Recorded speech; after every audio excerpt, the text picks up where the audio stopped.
In this video, we're going to be going over what you need to do as far as preparing for the interview practice next week. Now, again, I said that it was a practice. It is not a role play. What you're doing is you are actually practicing interviewing and being interviewed for any kind of future position that you might have or something that you might run into. Now, what needs to happen is each of you, as far as the partners are concerned, are to send each other a job description for something that you would want to interview for, a job that you might want to have as far as your career is concerned.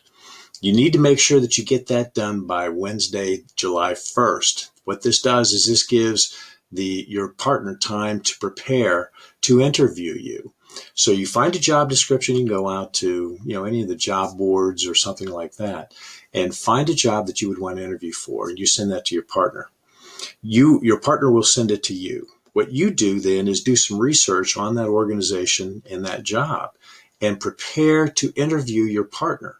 You want to put together behavioral questions as far as what it is that you might do in interviewing that person for that job. And don't be afraid to give some very difficult types of interview questions, all right? Give them a challenge. Make them sweat a little bit in the practice. This is something that really will help folks in the future. So we'll go over some of the things as far as the questions to ask and things like that a little bit later on. Now, the process when you're interviewing, you want to make sure that you go back and review your resume and all of the things that you've accomplished over time. You want to start looking at your SARS. This is one of the reasons why I've been pushing that whole idea of SARS, the situation, action, results.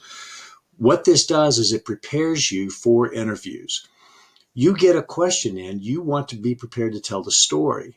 In other words, here's a situation I had, here's the action that I took, and here's what the result was. Here's what the final result was. So you go through and you prepare as many of those stories as you possibly can. And what you do is you put them on kind of a cheat sheet where you might have like a memory hook for each of those stories that you want to tell on your cheat sheet. So you do a lot of preparation as far as how to answer the questions. You also want to make sure that you do a lot of research and preparation as far as the company itself.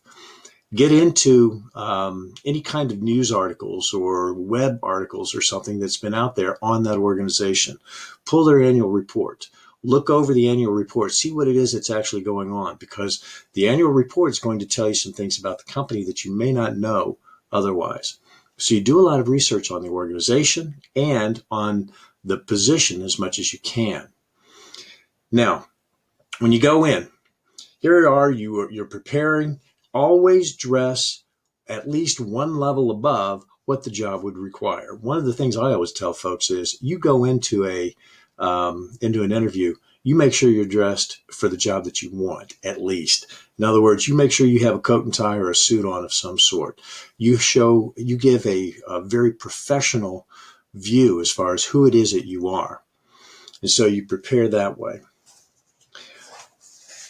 Have yourself a portfolio of some sort. Get yourself something nice, okay? Don't do something that has Pokemon or something on the front end of it. And in your portfolio, what you do is you have questions that you want to ask the company on one side, on the side that has the paper. On the other side, you have extra copies of your resume and possibly any of the folks that they might want to check as far as your references are concerned. You have that in there also. So on one side, you have your questions to ask. On the other side, you have your copies of your resume. When you walk in, you're shaking hands and things. Get a feel for the organization itself. As you're going in, see if you can get an idea as far as what the culture's like. Are people addressing strangers in the hallway? What kinds of things do you hear? In other words, do you hear laughter, or is it completely deathly silent?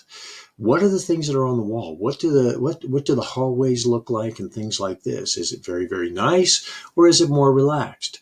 All of this is going to give you an idea as far as the culture of the organization itself. You go in, let's say you're in a person's office. Look around you and see what it is that's there. See what kind of information that you might gather where maybe you have something in common. Find those things that you might be able to comment on. going. So that can give you some ideas as far as also helping to break the ice. By the way, remember, not only are they interviewing you for the position, you're also interviewing them to see if that's an organization where you want to work. So you go in, you sit down, and you're talking with the person. Make sure you have your 30-second commercial ready to go. All right. You probably have to pull that out if you haven't met that person before. If you have, they might already know it. The thing is, always have that ready to go. So you are prepared as far as answering the questions and things. They will go through and ask you questions. And what you do is you give them back the stories. This is where the SARs come into play. And if you need to go back and check your cheat sheet, do so. When you sit down, ask, is it okay if I take notes? They'll say, yeah, sure. You open it up. There's your questions. There's your cheat sheet. There's your extra resumes, things like this right there. So they'll ask you questions as far as your background. They'll ask you questions as far as behaviors that you've used. They go through and they'll say, okay, so tell me about a time when you did such and such. This is when your SARs come into play. And you have your cheat sheet that goes through that. One of the things to do is be prepared to ask questions back. As you're going through the interview, see what you can do to turn this into a conversation. In other words, they might say, well, tell me about a time when you had a difficult employee to deal with. Well, you give them a SAR and tell the story about that. And then you might come back with, well, what kind of challenges do you have as far as employees here? Do everything you can to turn it into a conversation. If you can get it into more of a conversation, people will like you more. We have a tendency to hire the people that we like. So you're trying to get that conversation going with that. One of the things that they'll do at the end is say, do you have any questions? Always have 2 questions ready to go at the very end. Well, before you get to the end, they'll say, what questions do you have? And so you start asking questions as far as the organization. And what I tell folks is go from big to little, big to little. Big questions. In other words, well, how would you define or describe the culture here? In other words, overall organizational types of things. Taking it down to the next level, maybe to the division, all the way down to the individual job itself. If they ever ask you about pay, what is it that you're looking for? What do you expect as far as pay is concerned? Avoid the question like the plague. If they ask you the question about pay, what it is that you want, what you do is you just give them a non-answer, basically something like, oh, I'm sure it'll be fair. And then change the subject. In other words, ask a question about the organization or something along those lines. If they ask you a second time about pay, what you do is you answer back with another question. So what is the range on the job?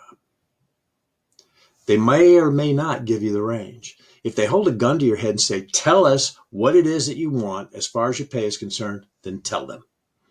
Because a couple of things. One, if you try to lowball, you may be leaving money on the table. If they're not willing to pay anything that you're looking for, you don't want to go to work for that company anyway. So first time they ask about pay, avoid it with a non-answer, or I'm sure it'll be fair, or I'm sure it'll be within, market range. And then change the subject and ask a question. If they ask a second time, then ask them what the range is. If they still don't give you any information and they ask you a third time, then go ahead and tell them. At the very end, there's 2 questions you want to ask. 1, how do you see my skills and experiences fitting with the position? You're getting them to kind of make a judgment at that point in time. Last question. How would you prefer I follow up?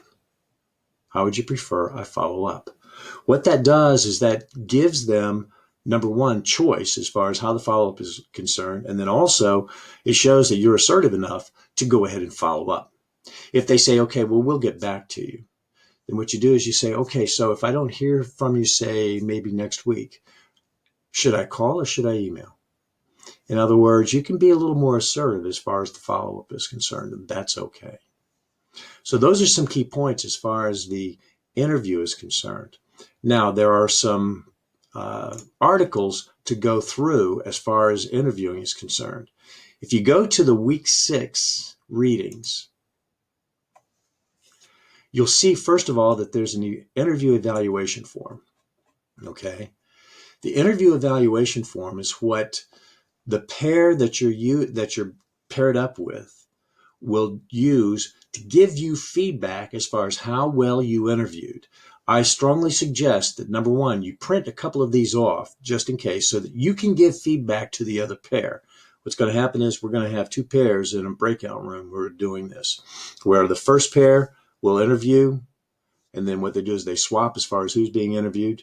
Then the other pair will be giving feedback as far as the person who is interviewing. Okay, in other words, I'm being interviewed, and they'll give me feedback on what I did as far as my voice, my language usage, interpersonal skills, things like that. You can see on the second page here, it has a little Likert scale for the rating and then any comments that you might want to make. So normally in a regular class, what we do is we have these printed out. People will write that down and give that to the person. In this case, you just need to make some notes to give the person kind of a rating and things like that. And so that first pair will go back and forth with the other pair giving feedback. Then the other pair will go back and forth as far as the interviewing. And then the first pair will then give feedback. We can talk more about this a little bit later on. So you have that document there. One of the things I suggest is go over this, look this over, and be prepared as far as your answering skills, the responses you're giving, your overall effectiveness, things like that. So be prepared as far as that's concerned. Then you have other documents and other articles to go through. How to prepare for behavioral job interview. I'm a big believer in behavioral interviewing. The reason for that is because the whole idea behind it is past behavior is a predictor of future behavior. When we're hiring for a job, we're looking for somebody who's already done that job. And so you want to prepare questions. If I'm not going to interview you, I'm going to prepare questions that says, okay, let's see, I need somebody who has customer service skills. Tell me about a time when you had a difficult customer service situation come up. What'd you do? How'd you handle it? In other words, you're asking for these ideas and actual examples. And when you're interviewing someone, you can tell if they're giving you a BS answer, if they're giving you just generalities and things like that. If they can give you a specific situation, that's telling you that they've actually done it. And so in preparing for a behavioral job interview, look over this document here, this article here, as far as the types of questions that are being asked in a behavioral interview. Here is, in this document, are some common behavioral interview questions. Okay, describe a stressful situation and how you handle it. Now, let's say that you get something where they're asking you, well, tell me about a time when you really screwed something up. Go ahead and think about it. Be prepared for this. Here's a mistake that I made. Always finish those negative types of questions with how you fixed it. Always finish them on the positive. So you get one of those things where, okay, so what was the mistake you made? How'd you handle it? And so you explain, okay, well, here's a mistake. Now, you don't have to find something where the world just about ended or anything. It can be something that's relatively small. Always finish it up with how you fixed it and finish it on the positive. So this will give you an idea as far as types of behavioral questions that might be asked along with the specific job. Here's a document, an article that talks about job interview tips. Okay, some of the, as far as researching some of the things that have happened as far as the organization is concerned, things that are out on the web. By the way, clean up your Facebook and your Twitter pages. The reason for that is because they're going to go out and check. And so there have been a lot of people who have lost jobs because of the stupid stuff that they had on their Facebook page.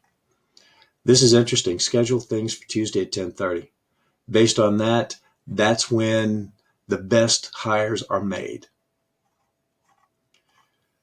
Have your story ready to go. In other words, your 30-second commercial. Be dressed well. Prepare for the weakness questions. Always come up with something that may be a weakness and how you fixed it. This is kind of like the SAR that we're talking about. Think aloud on the analytical questions. In other words, let them hear your thought process as things go. Things like this. So go through that document there. You have other tips for interview success. Go through that document.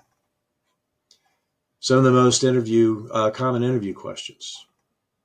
All right, so there's a document on that. There's also some help as far as illegal interview questions. One of the things that might happen is you might get an illegal question, and it gives you some of the things that you can say and what you can't say. So if somebody says, how old are you? Okay, well, I'm over the age of 18. You don't have to go through. If you get an illegal question, you don't have to answer it. You can if you want. You don't have to. And one of the things that you might want to do is say something like, that's not going to get in the way of my doing the job, or something along those lines. I wouldn't call them out and say, okay, that's an illegal question. I wouldn't ask that if I were you. Wouldn't go there. This is another article that talks about interview prep tips, okay? And this is something that gets into calling and life satisfaction. There's also some links as far as some other things that you may want to go out and see. So make sure you read over all of those articles there to help you prepare. Again, you need to make sure that you pull a job description that you would want to interview for. Send that to your partner by Wednesday, July 1st, because we're going to practice on Wednesday, July 8th, and everything needs to be live on that day. Send that to them so they can start preparing, things like this. If you have questions, give me a shout.